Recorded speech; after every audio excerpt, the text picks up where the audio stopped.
So let me close today's discussion with an example from a bit over a century ago from the philosopher, explorer, anthropologist Edvard Westermark, from his book, The Origin and Development of Moral Ideas, a sort of famous founding tract for one or another form of relativism. And he's discussing an example from Fijian islanders, and this example is one that should give us pause. The thought here is people do things that seem immoral on the surface, but if you look carefully at the belief systems that motivate the behavior, they end up with doing something. The morality or immorality of the behavior is much more complicated than meets the eye. So if you were to come across the Fiji Islanders, at least as the way they lived their lives a century or more ago, you might have been astonished and horrified at the fact that the way they treated their elderly. Younger men would take their fathers and at a certain age, before they became very old, maybe at the ripe age of 55 or something, would bury them alive after kissing them and saying goodbye to them. And they were not in particularly failing health or anything. And you might have thought, this looks like murder. Why are these people murdering their not terribly elderly parents? That seems immoral. But once we understand their belief systems, some of it begins to make sense. So, Westermark writes, in Fiji, it was regarded as a sign of filial affection to put an aged parent to death. In his description of the Fijians, Dr. Seaman observes, Westermark is quoting Seaman, in a country where food is abundant, clothing scarcely required, and property is as a general rule in the possession of the whole family rather than that of its head, children need not want for dead men's shoes in order to become well off, that is, they didn't have to take things from the elderly.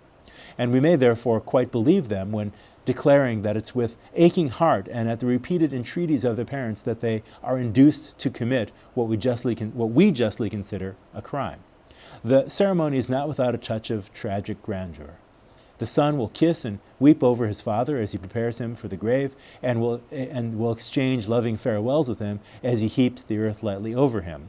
One reason why the old Fijians so eagerly desired to escape extreme infirmity was perhaps the contempt which attaches to physical weakness among a nation of warriors, and the wrongs and insults which await those who are no longer able to protect themselves. But another, and as it seems more potent motive, was the belief that persons enter upon the delights of the future life, that is the afterlife, with the same faculties, mental and physical, as they possess at the hour of death, and that the spiritual life thus commences where the corporal existence terminates.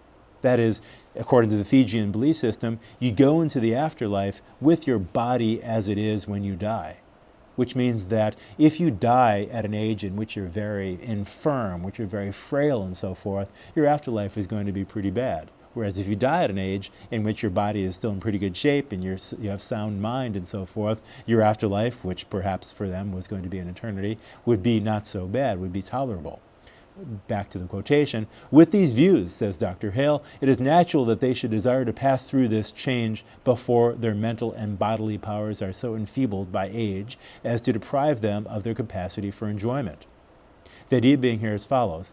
If you were just to take a first glance at the Fijians and their way of treating their relatively aged parents, then you would think that they're just murdering them after they get above 55, for example, even while they're still physically in pretty good shape. But if you understand their belief systems, you might begin to see their behavior in a different light, and that particular thing that looks like murder is a way of preserving their well-being for the afterlife. From that perspective, then, what I want to suggest to you is, while we've seen reason for thinking that there being an objective fact as to what's right and wrong might still hold up, might still be a viable point of view, that's still consistent with the fact that we need to look carefully at the belief systems and ways of practicing going about life that are consistent with and that are at the basis of behaviors of many other social structures besides our own.